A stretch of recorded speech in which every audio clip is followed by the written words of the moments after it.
میرے نوجوانوں، یہ اذان کی آواز صرف 70 سال والوں کے لیے نہیں، آپ کے لیے بھی ہے۔ اور میرے رب کی قسم، آپ جب فجر کی نماز میں اٹھ کے جاتے ہیں، شیطان ذلیل ہوتا ہے، شیطان پچھتانے لگتا ہے کہ میں اس نوجوان کو کیسے روک نہیں پایا، اس کو میں فجر کی نماز میں کیسے میں روک نہیں پایا۔ نوجوانوں، اپنے آپ کو نماز کا پابند بنا لو۔ اور بعض نوجوان مجھ سے پوچھتے ہیں، میرے پاس واٹس ایپ پر میسج بھی آتا ہے، شیخ صاحب گندی عادت میں پڑ گیا ہوں، گندے ویڈیوز دیکھنے کی عادت ہو گئی، لڑکیوں سے چیٹنگ کرنے کی عادت ہو گئی، حرام کام کی عادت پڑ گئی، شیخ صاحب کوئی علاج بتا دیجئے، کوئی طریقہ بتا دیجئے۔ آؤ طریقہ بتاتا ہوں قرآن کی روشنی میں۔ گندی عادتوں سے بچنا ہے، بری عادتوں سے بچنا ہے، عیاشی سے بچنا ہے، موبائل کے غلط استعمال سے بچنا ہے۔ ایک نسخہ بتاتا ہوں، نوٹ کر لو میرے بھائی۔ قرآن میں اللہ فرماتا ہے فَخَلَفَ مِن بَعْدِهِمْ خَلْفٌ أَضَاعُوا الصَّلَاةَ وَاتَّبَعُوا الشَّهَوَاتِ فَسَوْفَ يَلْقَوْنَ غَيًّا۔ اللہ قرآن کے 16ویں پارے میں فرما رہا ہے کہ جو لوگ نماز نہیں پڑھتے ہیں، جو لوگ نماز کی پابندی نہیں کرتے ہیں، وہی لوگ خواہشات کی پیروی کرتے ہیں، وہی لوگ شہوتوں کی پیروی کرتے ہیں، اور وہی لوگ جہنم میں جائیں گے۔ اس کا الٹا یہ مطلب نکلا کہ جو نماز کی پابندی کرے گا، جو 5 ٹائم کی نماز ہر حال میں پڑھے گا، وہ خواہشات کی پابندی سے بچے گا، وہ غلط شہوتوں سے بچے گا، وہ عورت کے فتنے سے بچے گا۔ وہ جس کو یہ رات میں فکر ہوگی مجھے صبح فجر کی نماز جماعت کے ساتھ پڑھنی ہے، وہ رات میں کوئی گندا کام کرنے کے پہلے 1000 بار سوچے گا، وہ موبائل پر کوئی گندی چیز دیکھنے کے پہلے 1000 بار سوچے گا کہ یار میں نمازی آدمی ہوں، یہ چیز مجھے سوٹ نہیں کرتی ہے، وہ بند کر دے گا، وہ نہیں دیکھے گا۔ اگر بچنا چاہتے ہو نماز کی پابندی کرو، اور یہی بات اللہ قرآن کے 21ویں پارے میں کہتا ہے اتل ما اوحی الیک من الکتاب واقم الصلاۃ ان الصلاۃ تنہی عن الفحشاء والمنکر۔ اے نبی، قرآن کی تلاوت کرو اور نماز کی پابندی کرو، نماز بے حیائی اور برائی سے روکتی ہے۔ یہ 2 کام کر لو، قرآن کی تلاوت پابندی سے کرو اور نماز پابندی سے پڑھو، پھر دیکھو بے حیائی سے بچتے ہو کہ نہیں بچتے ہو، برائی سے بچتے ہو کہ نہیں بچتے ہو۔ میرے بھائیوں، نماز کی پابندی کرو، اور نماز کوئی معمولی چیز نہیں ہے، ٹینشن کو دور کرنے والی چیز نماز ہے۔ میں مانتا ہوں اس وقت حالات بڑے بے چین کر دینے والے ہیں، میڈیا میں آنے والی خبریں، یو پی کی خبروں سے بہار والے پریشان، بہار کی خبروں سے یو پی والے پریشان، تمل ناڈو کی خبروں سے نارتھ انڈیا کا مسلمان پریشان۔ یہ میڈیا آج ہم کو پریشان کر رہا ہے، ڈسٹرب کر رہا ہے۔ آج اس ماحول میں نماز ہماری بہت بڑی ضرورت بھی ہے میرے بھائی۔ نماز پڑھو اور قنوت نازلہ کا اہتمام کرو۔ میرے نبی دشمنوں پر بددعا کرنے کے لیے قنوت نازلہ پڑھتے تھے، آج قنوت نازلہ پڑھو اور نماز کی پابندی کرو۔ اللہ قرآن میں کہتا ہے وَاسْتَعِینُوا بِالصَّبْرِ وَالصَّلَاةِ، صبر اور نماز کے ذریعے اللہ کی مدد طلب کرو۔ میرے بھائی، میرے نبی جب ٹینشن میں ہوتے تھے، پریشانی میں ہوتے تھے، حضرت حذیفہ رضی اللہ تعالیٰ عنہ کہتے ہیں اللہ کے نبی نماز کے لیے کھڑے ہو جاتے تھے۔ آج ہمیں نماز کی اہمیت پر بھی توجہ دینے کی ضرورت ہے میرے بھائیوں۔ اور آخری چیز، ہماری مائیں بہنیں اس امت کی بڑی قیمتی متاع ہیں۔ اس امت کی مائیں بہنیں، اس امت کی عورتیں اس امت کی بہت قیمتی دولت ہیں۔ کیوں؟ کیونکہ یہ کسی کی ماں بنتی ہیں، کسی کی بیوی بنتی ہیں، کسی کی بیٹی ہوتی ہیں، کسی کی بہن ہوتی ہیں۔ ایک عورت کے کئی روپ ہوتے ہیں، اور اسلام نے عورت کے ہر روپ کی بڑی عزت کی ہے۔ اسلام میں عورت کو پوجا تو نہیں گیا، عورت کی عبادت تو نہیں کی گئی۔ اسلام میں عبادت صرف اللہ کی ہے، مگر عورت اگر ماں ہے تو اسلام نے کہا اس کی عزت کرو، اس کے قدموں کے نیچے تمہاری جنت ہے۔ عورت اگر بیوی ہے، قرآن کہتا ہے وَمِنْ آیَاتِهِ أَنْ خَلَقَ لَكُم مِّنْ أَنفُسِكُمْ أَزْوَاجًا لِتَسْكُنُوا إِلَيْهَا، بیوی تمہیں سکون پہنچاتی ہے، تمہارے گھر کو شانتی دیتی ہے، تمہارے بچوں کو پالتی ہے، تمہارے دل کو سکون پہنچاتی ہے۔ یہی بیوی بیٹی، یہی عورت بیٹی ہے، تو اللہ کے نبی فرماتے ہیں من ابتلی من هذه البنات شیئا کن له سترا من النار، جس کو اللہ بیٹی دے کر کے آزماتا ہے اور اس امتحان میں وہ کھرا اترتا ہے، بیٹی اپنے ماں باپ کو جہنم کی آگ سے بچاتی ہے۔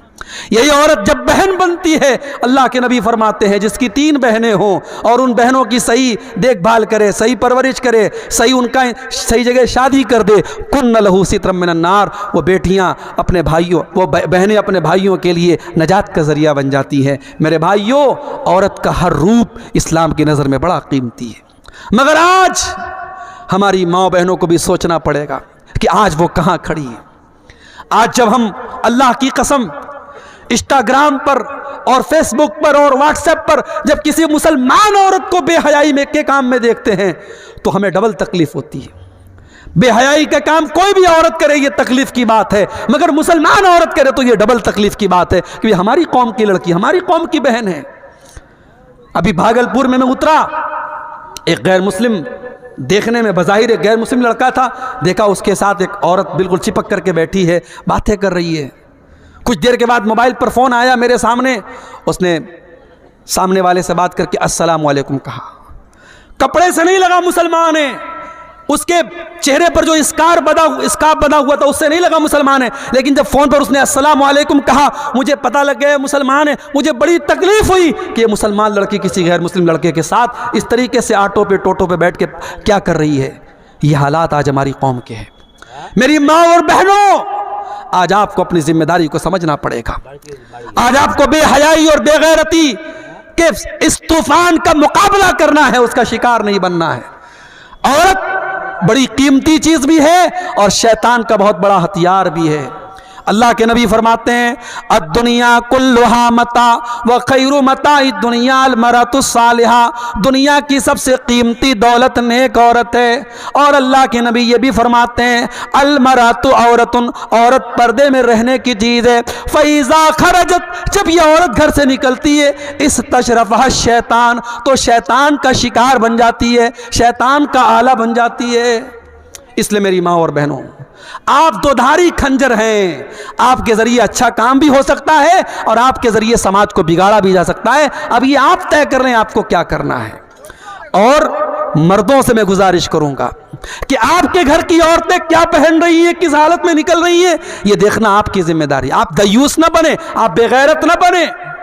جس بھائی کی بہن بے پردہ نکلے، جس باپ کی بیٹی بے پردہ نکلے، جس شوہر کی بیوی بے پردہ نکلے، وہ دیوس ہے، وہ بے غیرت ہے۔ اور میرے نبی نے فرمایا 3 لوگ قیامت کے دن ایسے ہوں گے اللہ تعالیٰ ان کی طرف دیکھے گا بھی نہیں۔ ان 3 لوگوں میں ایک وہ انسان بھی ہوگا الدیوس الذی یقر فی اہلہ الخبث، وہ بے غیرت آدمی جس کے گھر میں بے غیرتی کا کام ہو رہا ہو اور اس کو کوئی فرق نہ پڑ رہا ہو۔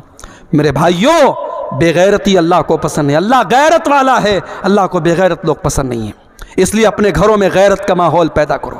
اپنے گھر میں یہ بتاؤ، فرق بتاؤ اپنی جوان بیٹیوں کو، یہ خالہ کا لڑکا ہے، یہ ماموں کا لڑکا ہے، یہ چاچا کا لڑکا ہے، یہ غیر محرم ہے، کسی کو الاؤ مت کرو۔ واٹس ایپ پر کسی کا سلام آیا، اپنی بہنوں سے کہنا چاہتا ہوں خبردار کسی اجنبی کو لفٹ مت کراؤ۔ وہ پہلے بھائی بن کر کے بات کرے گا، پھر دوست بن جائے گا، پھر بوائے فرینڈ بن جائے گا، پھر ملنے کی بات کرے گا، پھر تمہاری خوبصورتی کی تعریف کرے گا۔ وہ کس طریقے سے پٹی پڑائے گا تم نہیں سمجھ سکتی۔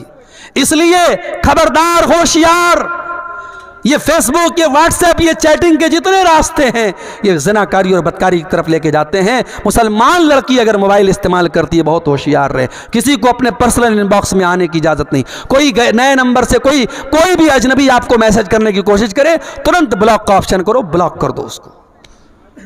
میرے بھائیوں، آخر میں یہ کہنا چاہوں گا ملک کے حالات جو بھی ہیں جیسے بھی ہیں، مگر ہم آزاد نہیں ہیں۔ ہمارے بڑے موجود ہیں، ہمارے علماء موجود ہیں۔ ہم اپنے علماء کی، اپنے بڑوں کی رہنمائی کے بغیر کوئی قدم نہیں اٹھائیں گے، کوئی ایسا کام نہیں کریں گے جس سے ہمارے ملک کا کوئی نقصان ہو، ہماری کمیونٹی کا کوئی نقصان ہو، ہمارے سماج کا کوئی نقصان ہو۔ دنیا میں جو لوگ اور فتنہ فساد کی باتیں کریں وہ کرتے رہیں، میں تو کسی ایسے بیان کے بھی پچ میں نہیں ہوں جو بیان 2 کمیونٹی کے بیچ میں فساد پھیلانے کی کوشش کرے۔ ہم امن اور شانتی کے پرتیک ہیں اور رہیں گے، لیکن ہاں ہم بزدل بھی نہ بنیں، ہم کمزور بھی نہ بنیں۔ اگر واقعی میں کوئی ہم پر ظلم کر رہا ہے تو ظلم کو سہن نہیں کرنا چاہیے، ظلم کو برداشت نہیں کرنا چاہیے، ظلم کا مقابلہ کرنا چاہیے۔ اور اگر اپنی جان اور اپنی عزت اور اپنی آبرو کی حفاظت کرنے میں کوئی مر بھی جائے تو میرے نبی نے فرمایا من قتل دون عرضہ ومالہ فہو شہید، اپنے مال کی حفاظت کرنے میں، اپنی آبرو کو بچانے کے لیے کوئی مر جائے، کوئی قتل ہو جائے تو وہ اللہ کی راہ میں شہید ہوتا ہے۔ میرے بھائیوں، اپنی عزت کی بات آ جائے تو ٹیپو سلطان کا وہ جملہ یاد رکھنا کہ شیر کی 1 دن کی زندگی گیدڑ کی 100 سال کی زندگی سے بہتر ہوتی ہے۔ آخر میں یہ یوٹیوبر حضرات سے میں کہنا چاہوں گا کہ چونکہ ملک کا ماحول بہت سینسٹیو ہے، ملک کا ماحول بہت سینسٹیو ہے، اور میں یوٹیوبر سے یہ کہنا چاہوں گا، اس لیے کہ 50 سینکڑوں یوٹیوبرز یہاں موجود ہیں، کون کس چینل کا والا ہے میں نہیں جانتا۔ میری بہت ساری تقریروں پر یوٹیوبرز نے گندے تھمبنیل لگائے ہیں، الٹے سیدھے تھمبنیل لگائے ہیں، ایسے تھمبنیل لگائے ہیں جو قانون کی نظر میں غلط ہیں۔ جو تقریر میں نے جو بات نہیں کہی ہے وہ تھمبنیل لگا کے آپ لوگ لگاتے ہیں۔ آج کی تقریر میں ایسا کچھ نظر نہیں آنا چاہیے۔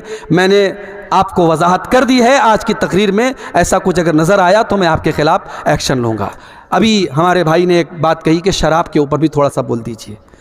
آپ جانتے ہیں بہار میں حکومت کی طرف سے شراب بند ہے، گجرات میں بہت پہلے سے شراب بند ہے، مگر یہ عجیب مسئلہ ہے، جہاں شراب بند ہے ڈاٹا بتاتا ہے گجرات میں شراب ایک زمانے سے بند ہے، لیکن سب سے زیادہ شراب گجرات میں پی جاتی ہے۔ بہار میں شراب بند ہے، مگر شرابیوں نے بتایا، شرابیوں سے پوچھو تو بتائیں گے کہ شراب پہلے سے زیادہ اویلیبل ہو جاتی ہے شراب پینے والوں کو۔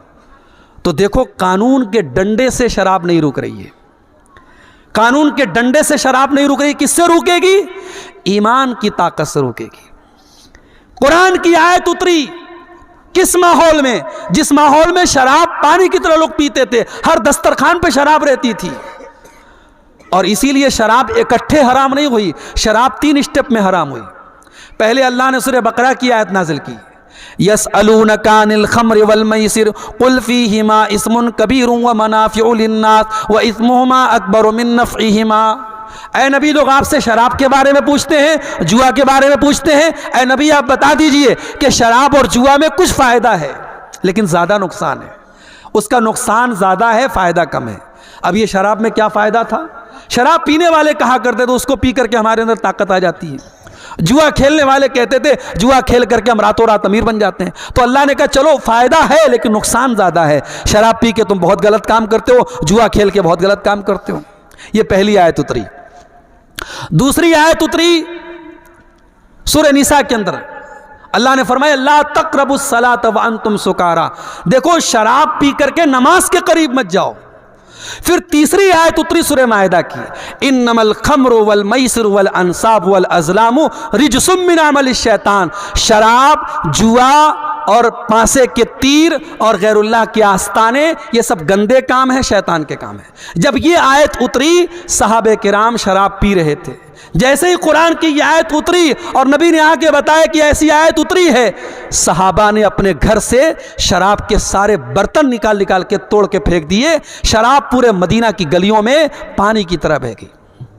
آج ہمارے ملک میں گٹکھا بک رہا ہے، سگریٹ بک رہی ہے، بیڑی بک رہی ہے، بیڑی کے پیکٹ پہ لکھا ہوا ہے، سگریٹ کے پیکٹ پر لکھا ہے tobacco is dangerous to health, تمباکو کا استعمال صحت کے لیے بہت خطرناک ہے، ٹوبیکو کازز کینسر، تمباکو سے کینسر ہوتا ہے۔ حکومت چھپوا بھی رہی ہے، اس پر پھیپڑے کی خطرناک تصویر بھی بنی ہے، کینسر کی تصویر بھی بنی ہے، اور وہی حکومت لائسنس دے رہی ہے، اور بیڑی بھی بک رہی ہے، گٹکھا بھی بک رہا ہے، سگریٹ بھی بک رہی ہے۔ میرے بھائیوں، دنیا کے قانون اور دنیا کے ایڈورٹیزمنٹ کے ذریعے جو کام نہیں ہوا محمد الرسول اللہ کے دور میں، جب ایڈورٹیزمنٹ نہیں تھا، جب ٹی وی اور ریڈیو کا دور نہیں تھا، صرف ایک قرآن کی آیت پر پورے مدینہ میں شراب کی ندیاں بہہ گئیں۔ ہم اسی نبی کا کلمہ پڑھنے والے ہیں میرے بھائی، ہمیں کوئی شراب کا نقصان نہ بھی بتائے، ہمارے لیے تو اتنا کافی ہے کہ میرے نبی نے شراب کو حرام قرار دیا ہے، اور میرے نبی نے کہا ہے شراب اتنی گندی چیز ہے جو شراب پیے گا قیامت کے دن جہنمیوں کا پیپ اور مواد اسے پلایا جائے گا۔ شراب اتنی گندی چیز ہے، میرے نبی نے لعنت کی شراب پینے والے پر، پلانے والے پر، شراب کے لیے جو رس نچوڑا جاتا ہے اور شراب کو جو لے کے جاتا ہے، شراب کو جو بیچتا ہے، جو خریدتا ہے، سب پر اللہ کے نبی نے لعنت کی ہے۔ میرے پیارے ساتھیوں، شراب ام الخبائث ہے، جو شراب پی لے گا وہ زنا بھی کر سکتا ہے، وہ اپنی ماں بہن بیٹی کے ساتھ بھی غلط کام کر سکتا ہے، کچھ بھی کر سکتا ہے وہ۔ اس لیے مسلمان، شراب بندی تو ہمیں اور آپ کو کرنا چاہیے تھا۔